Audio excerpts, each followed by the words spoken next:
এবার জমি কেনাবেচা করতে গেলে গ্রাম কমিটিকে জানাতে হবে।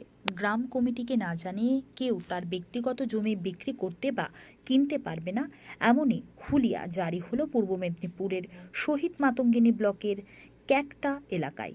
জানে রীতিমতো শোরগোল পড়েছে গোটা গ্রাম জুড়ে। ঠিক এমনই ব্যানার টাঙিয়ে দেওয়া হয়েছে গ্রামের বিভিন্ন প্রান্তে। তবে এই বিষয়ে গ্রাম কমিটির সাথে কথা বলার চেষ্টা করলে তারা বিষয়টি এড়িয়ে যান। তবে গ্রামের মধ্যে কেন এমন হুলিয়া জারি হলো তা নিয়ে উঠছে প্রশ্ন। বিষয়টি শহীদ মাতঙ্গিনী ব্লকের বিডিওর নজরে এলে তিনি দ্রুততার সহিত কঠোর পদক্ষেপ নেওয়ার কথা জানান।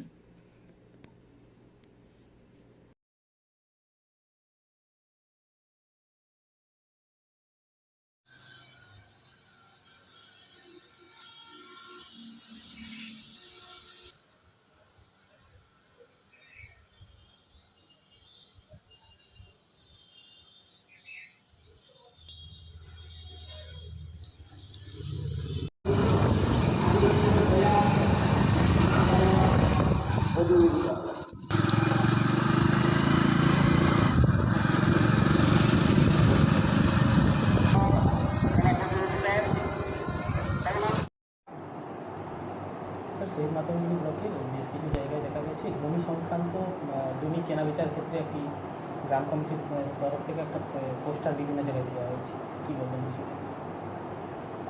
এটা আজকে আমাদের নজরে এসে বিভিন্ন পেপারে দিয়েছে এবং জেলা থেকেও আমার কাছে পাঠিয়েছে। তো বেসিক্যালি গ্রাম কমিটি বিভিন্ন জায়গায় গ্রামের মানুষ নিজেরা করে, কিন্তু এটার কোনো আইনি স্বীকৃতি বা এদের কোনো আইনি ক্ষমতা বা কোনো কিছুই নেই। ফলে এটা করতে পারে না। আমরা খবর পাওয়ার সঙ্গে সঙ্গে সংশ্লিষ্ট গ্রাম পঞ্চায়েত, এটা পাওয়া গেছে কাকরদা গ্রাম পঞ্চায়েতকে প্রধানকে জানিয়েও দিয়েছি এবং আমি ডেকেও বলে দিয়েছি যাতে এটা ইমিডিয়েটলি সরিয়ে দেওয়ার ব্যবস্থা করা হয়। যদি সরিয়ে দিতে না পারে তাহলে আগামীকাল আমরা এটাকে সরানোর ব্যবস্থা করে দেবো। কারণ এটার কোনো আইনি বৈধতা নেই বা এরকম কেউ করতে পারে না। যে কোনো ব্যক্তির জমি বিক্রির ব্যাপারে তার নিজস্ব স্বাধীনতা আছে বা থাকবে, এবং যদি এই ব্যাপারে কোনো ব্যক্তি কোথাও হ্যারাস হয় কোনো ব্যক্তি দ্বারা বা কোনোভাবে, তাহলে আমাদের কাছে নজরে আসলেই যথাযথ ব্যবস্থা নেওয়া হবে।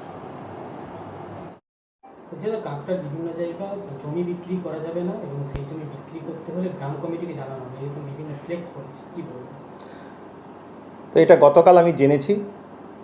কাকটিয়া গ্রামে এই পঞ্চায়েত নির্বাচনের পরেই, বিগত দিনে এরকম কোনো ঘটনা আমাদের নজরে নেই।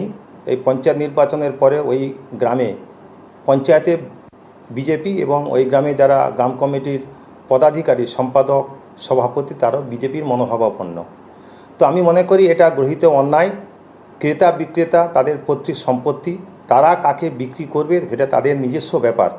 এটা আমরা তীব্র প্রতিবাদ করছি এবং আমি মনে করি এইটার দ্বারা তারা বোঝাতে চেয়েছে যিনি জমি কিনবেন এবং যিনি বিক্রি করবেন তাদের মাধ্যমে যেতে গেলে তাদেরকে একটি কাটমানি দিতে হবে। এটাই আমি মনে করি যে এটা দ্বারা আমরা অনুভব করছি যে তাদের কাছ থেকে একটি টাকা নেওয়ার একটি চক্রান্ত। এটা আমরা তীব্র প্রতিবাদ করছি এবং সেই সঙ্গে সঙ্গে আমরা যেটা অনুভব করছি বিভিন্ন গ্রামে যেখানেই পঞ্চায়েত নির্বাচনের পরে বিজেপি জয়লাভ করেছে সেখানে গ্রামে বিভিন্ন মানুষের উপরে এরকম একটি স্ট্রিম রোলার চালানো হচ্ছে। তো সেগুলো আমাদের নোটিশেও এসছে।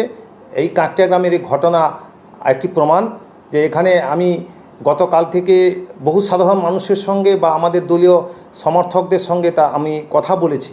তারা কিন্তু মনে প্রাণে এটাকে মেনে নিতে পারছেন না, কিন্তু ভয়ের জন্য, তাদের উপর কোনো চাপ আসার জন্য তারা এটা সরাসরি কেউ কোনো প্রতিবাদ করছে না। আমরা মনে করি এটা অন্যায়। সরকারি আইন অনুযায়ী যেভাবে গভর্নমেন্টের তার দলির মাধ্যমে রেজিস্ট্রির মধ্য দিয়ে যেভাবে তার আইন আছে, আইনের মধ্য দিয়ে ক্রেতা তার জমি বিক্রয় করতে পারবে এবং যিনি কিনবেন তিনি তার গ্রহণ করতে পারবেন, এইটুকু আমি বলতে পারি। আমি রাজেশ হাইডা, সভাপতি, শহীদ মাতঙ্গিনী ব্লক তৃণমূল কংগ্রেস।